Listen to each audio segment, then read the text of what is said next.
প্রথমেই বলবে ঘোড়াওয়ালা এই সেই আপনি পাগল। কিয়ামত পর্যন্ত ঘোড়ার কপালে কল্যাণ নিহিত আছে। পাগুলো দেখবেন, ঘোড়ার চোখ দেখবেন। সঞ্জু ভাই, এভারেজে এমনিতে ঘোড়ার প্রাইস কত হয়? ওই ঘোড়াটাই আমার সারা বাংলাদেশে চিনাইছে। তার লাড্ডু সকাল বিকাল খাওয়াই দেবেন, ইনশাআল্লাহ তার পেট ব্যথাটা চলে যাবে। আল্লাহ মাশাআল্লাহ। সালামু আলাইকুম। ঢাকা থেকে চলে আসছি ময়মনসিংহ সদরে বেগুনবাড়িতে। এইখানে সঞ্জু হর্স ফার্ম থেকে দেখেন মাশাআল্লাহ কি সুন্দর একটা অ্যারাবিয়ান হর্স। এটা তো আজকে কিনবোই আমি। এটা ভাই অলরেডি সেল হয়ে গেছে। সঞ্জু ভাই, ঢাকা থেকে আসছি আর আপনি এটা বেচে দিছেন? নো প্রবলেম, একটা না একটা ঘোড়া তো আমার লাগবে।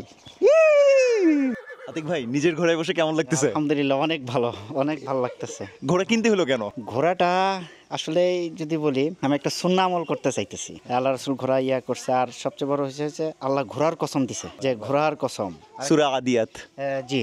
আর হচ্ছে যে এটা বলছে কিয়ামত পর্যন্ত ঘোড়ার কপালে কল্যাণ নিহিত আছে। তো এটা একটা পরে আমি ঘোড়ার প্রতি একটু বেশি হয়ে গেছে। আর আদম আলাইহিস সালাম যখন তার সমস্ত মাখলুকাত রাখছে, তখন তাকে চুজ করতে বলা হয়েছে, তখন সে ঘোড়াটারে চুজ করছে। যেহেতু আল্লাহ বলছে কিয়ামত আর আগ পর্যন্ত ঘোড়ার কপালে কল্যাণ নিহিত আছে, তা আশা করি যে এটা একটা আমল করা, এতটুকুই। আল্লাহ আপনার এই ঘোড়ার মাধ্যমে আপনার রিজিক, আপনার আমল সবকিছুতে বারাকা দান করুন। আমিন আমিন আমিন।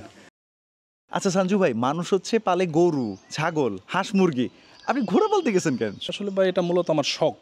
আজকে থেকে প্রায় 10 ইয়ার্স আগে আমি একটি ঘোড়া কিনি প্রথম। সেই ঘোড়াটার নাম ছিল দুলদুল। আমার আম্মার কাছ থেকে টাকা নিয়ে 2,40,000 টাকা। আমার এত টাকা ছিল না, আসলে ফ্যামিলিতে একটা অশান্তি তৈরি হয়ে গেছিলো। আমার আব্বা চাইতেছিল না টোটালি। বাইক কেনার জন্য না হয় টাকা নেয়।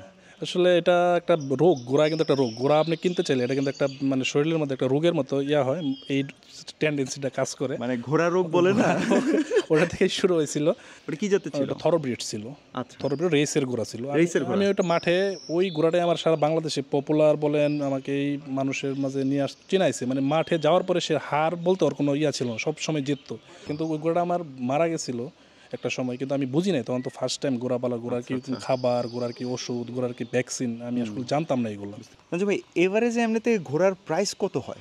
ভাই আসলে ঘোড়ার প্রাইস যে ব্যাপারটা, এগুলো শৌখিনতা। আসলে শখের প্রাইস তো আসলে এটা দাম দিয়া এটার তুলনা হয় না, এটার পরিমাপও করা যায় না। আমার কাছে যে ঘোড়াগুলো দেখতেছেন 2 লাখ থেকে 2 লাখ, 2.5 লাখ, 3 লাখ, 5-6 লাখ টাকাও, এটা একসময় মানুষ এটা নিয়ে উপহাস করছে। এটা ইউটিউবে বলতেছে যে এগুলো কি পাগল, এই ধরনের কথা বলে কমেন্ট করে। ইনস্ট্যান্ট এটা আমার বলার নাই। আপনি বাংলাদেশে খোঁজ নিয়ে দেখবেন 4 লাখ, 5 লাখ, 6 লাখ, এটা হরামে ইনশাল্লাহ আমি সেল করছি।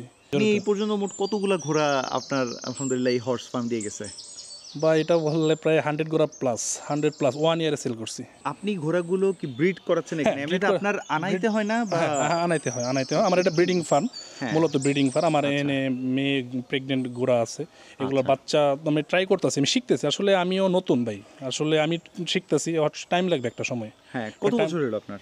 আমি কমার্শিয়ালি 2 বছর যাবত এটা নিয়ে কাজ করতেছি, কিন্তু আমি 10-12 বছর যাবত ঘোড়া পালি, কিন্তু ওই সময় এতটা অভিজ্ঞ ছিলাম না। ভাই এখন আমি তো ঘোড়া কিনতে আসছি, এখন আমি তো ঘোড়া কিনে যেন ঠকে না যাই। আমি ঘোড়া কিনতে আপনাদের মানা করি, ঘোড়া কিনেন না ভাই। আর ভালো ঘোড়ার যে লক্ষণগুলো আপনি দেখবেন, ঘোড়ার যে পাটা দেখেন, স্টিলের গ্লাস আছে যে এরকম সোজা থাকবে, পাগুলো দেখবেন, ঘোড়ার চোখ দেখবেন, ঘোড়ার কান দেখবেন, সে শুনে কিনা রোগ যাবেটা। আপনি যদি ঘোড়া কখনোই না চিনেন, আপনি একটা কোমর দুর্বল, কোমর ভাঙা ঘোড়া আপনার দিয়ে দিবে। যখন আপনি লাগাম লাগায় পিছন দিকে ধাক্কা দেবেন, যে ঘোড়া দেখবেন টাপ করে পড়ে গেছে, ওই ঘোড়া কোমর দুর্বল, ওটা নেওয়ার দরকার নাই আপনার। আর যে ঘোড়া পাট করে হাইটা যাবে, ধাক্কা দেবেন পিছনে, পটপট করে হাইটা দিতেছে, ও ঠিক আছে। এইগুলা দেখবেন ঘোড়ার উপরে ওঠার পরে, অনেক ঘোড়া যাইতে চায় না, ওঠার পরে সে পিছন দিকে যায়, পিছনে ব্রেক গিয়ার করে, সে রাইডিংয়ে ভালো হবে না। আমার এই ঘোড়ার ফুল মারোয়ারি ঘোড়া, মারোয়ারি ব্রিটের ঘোড়া। হ্যাঁ, ও ইন্ডিয়ান। এইগুলা আর রাজস্থান, ইউপি, বিহার এই জায়গা থেকে কালেকশন করা। এখন যেগুলো দেখতেছেন এগুলো বাচ্চা, আমাদের এনে অনেক ঘরের বাচ্চা। এগুলার এইজ 6 মাস, 7 মাস। এই ঘোড়াটা জাত হচ্ছে নুকরা, এর উৎপত্তিস্থল হচ্ছে পাঞ্জাব। হ্যাঁ, এইটা মূলত শৌখিনতা এর জন্য পালে, একদম হোয়াইট কালারের। এর এজ হবে 7 মাস। 7 মাসে এরকম? এর যখন অ্যাডাল্ট হবে 62-61 হাইট হবে যখন অ্যাডাল্ট হবে। ভাই এই জায়গাটা কি হয়ে গেল? এটা ঘোড়া তো আসলে ওই আরেকটা ঘোড়া একটু কামড় দিয়ে দিছিল, মারামারি করছে, 2 ঘোড়া মারামারি করছে। দুষ্টামি করবা না। হ্যাঁ ভাই, যে কোনো বিজনেসে তো চ্যালেঞ্জ আসবে। তা আপনি এখানে কি চ্যালেঞ্জ বা কি প্রবলেম ফেস করতেছেন? কোনো বিজনেস আপনি করতে যাবেন, ঘোড়া আপনি প্রথমেই বলবে ঘোড়াওয়ালা এই সেই আপনি পাগল। আমার তো অলরেডি অনেকে পাগল বলেও বলছে ভাই। আপনি যেটাই স্টার্ট করবেন এই ধরনের কথা বলবে। সঞ্জু ভাই, মানে আমি তাইলে মাসে এখান থেকে কত টাকার মতো আর্ন করতে পারবো? আসলে বিজনেসের ইনকাম তো এটার ব্যাপ্তি কোনো সীমিত নাই ভাই, এটা তো আপনি কখন আপনি যেন আমি মাসে একটা সেল করে আবার সপ্তাহে যেন 5টা করে সেল হয়েছে এরকম সময় গেছে, তখন তো সেটার তাহলে শুরু করার জন্য আমি কত টাকা লাগতে পারে মিনিমাম? আসলে আপনি যখন শুরু করবেন আপনি 2টা মাদি নিলেন কিংবা একটা ছেলে নিলেন, বেশি দরকার নাই, কিংবা একটা মাদি একটা ছেলে নিলেন যদি আপনি লং টাইম করতে চান। হ্যাঁ, ঠিক আছে, আবার অনেক সময় 1-2টা নিয়ে আমাদের এখানে ঘোরাগুলো কিন্তু আহামরি স্বাস্থ্য না, এগুলো নিয়ে আপনি প্রপারলি স্বাস্থ্য করার পরেও সেল করলেন, আপনি রেখা সেল করেন, ব্রিডিংয়ে গেলেন না, আপনি 2টা নিলেন, একটা নিলেন, একটা ঘোরাটা খুব সুন্দর করলেন, অনলাইনে আপনি পোস্ট দিলেন, কাস্টমার অলরেডি আপনার কাছে ভালো জিনিস থাকলে কাস্টমার অলরেডি আপনার কাছে চলে যাবে ভাই। আপনার কি মনে হয় ভাই, আগে আমি কেনা দরকার মানে আপনার কাছ থেকে, নাকি আগে আমার কাস্টমার রেডি করার দরকার, নাকি আগে আমার ভালো মতো সেক্টরটা শেখা দরকার? শেখা দরকার, প্রথমে আপনি শিখবেন, ঘোড়া চিনতে হবে, ঘোড়া কেনার আগে কিংবা ঘোড়া কিনলেন আপনি, আপনার টাকা আছে, আপনি কালকে একটা না 5টা কিনে নিলেন ভাই, এখন রাত্রে 3টার সময় প্রবলেম হয়ে গেল, ঘোড়ার যে মেইন প্রবলেম কলিকটা হলো পেট ব্যথা হয়, পেট ব্যথা হয়, অনেক সময় ঘোড়া গড়াগড়ি করতে করতে মারাও যায়, এক সময় আমার ঘোড়া মারা গেছে এরকম, তখন চিনতাম না। ঘোড়ার তো হাত পাও, এটা তো আপনি গরু না, এটা লস প্রজেক্ট, আপনি আজকে একটা ঘোড়ার পা ভেঙে গেল, আপনি কি জবাই করতে পারবেন? গরুর পা ভাঙলো আপনি জবাই করে খাওয়াইতে পারবেন মানুষের। কলিকের যে বিষয়টা হলো আপনার খাবার দাবারের দিকে আপনি খেয়াল রাখতে হবে, পরিষ্কার পরিচ্ছন্ন খাবার ঘোড়ারে দিতে হবে, পরিষ্কার পানি খাবার দাবার দেখতে হবে।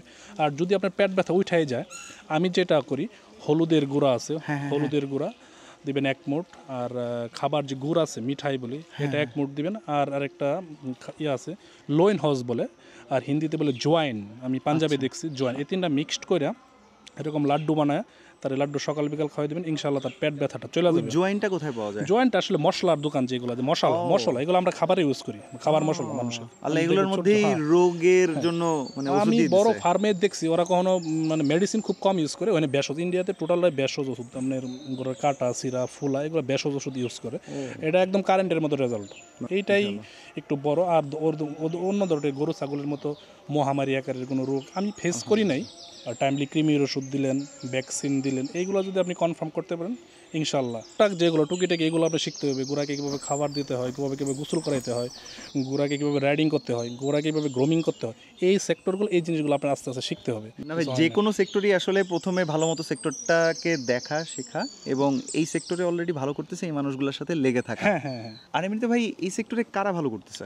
আসলে ভাই কারা বলতে, বাংলাদেশে আপনি খোঁজ খবর নিয়ে দেখবেন, এটা আসলে তো আমি বললে হবে না, আমি আমার জানা মতে এরকম ব্রিডিং ফার্ম আর কোথাও আছে জানি, আমার জানা নেই, কিন্তু পালতেছে 2টা 3টা 4টা এরকম পালতেছে, আমাদের কাছ থেকে কালেকশন করে অনেকে 2-3টা দিয়ে শুরু করতেছে, একটা লেভেলের কাস্টমার অলরেডি বাংলাদেশে তৈরি হয়ে গেছে, বাংলাদেশ পুলিশ, বাংলাদেশ আনসার বলেন, সেনাবাহিনী বলেন, এবং বিভিন্ন শৌখিন লোকজন, বিভিন্ন রিসোর্ট, আর বাংলাদেশে প্রচুর রেস হয়, বাংলাদেশে প্রচুর রেস হয়, গ্রাম বাংলাদেশ জানেন, আসলে এখন জানতে পারবেন ইউটিউবের মাধ্যমে, বিভিন্ন চ্যানেলের মাধ্যমে আপনারা অলরেডি জানতে পারবেন, বাংলাদেশে প্রচুর রেস হয় অলরেডি, বাংলাদেশে বিভিন্ন গ্রাম বাংলায় এই রেসগুলো হয় এবং ভালো পুরস্কার দেয়, ফ্রিজ, টিভি, বাইক, সিএনজি, ঘোড়া এইগুলো কিন্তু অনারিয়াম পুরস্কার থাকে এবং একটা কোয়ালিটি পুরস্কার থাকে।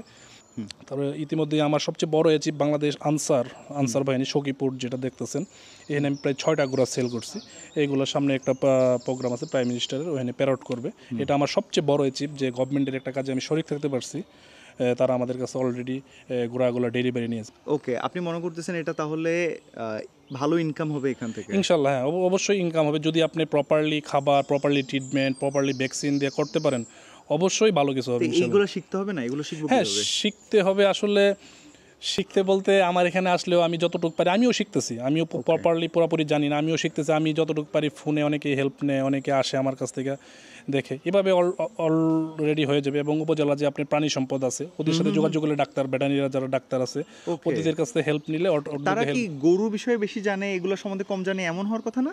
না, আসলে অ্যানিমেল সেক্টরে যারা আসলে পড়াশোনা করছে, ওনারা ডাক্তার যারা আছে সব বিষয়ে জানে ইনশাল্লাহ, ওরা জানে, অনেক ভালোই জানে। আমাদের এখানে যে আছে বাংলাদেশ কৃষি ইউনিভার্সিটির ডাক্তার মশিউর স্যার আমাদের কন্টিনিউ সে ভিজিট করে, ওনারাও অনেক ভালো জানে। সঞ্জু ভাই, থ্যাংক ইউ ভাই, আপনি এত সুন্দর ঘোড়াগুলো দেখাইছেন, অনেক সুন্দর সুন্দর ঘোড়া।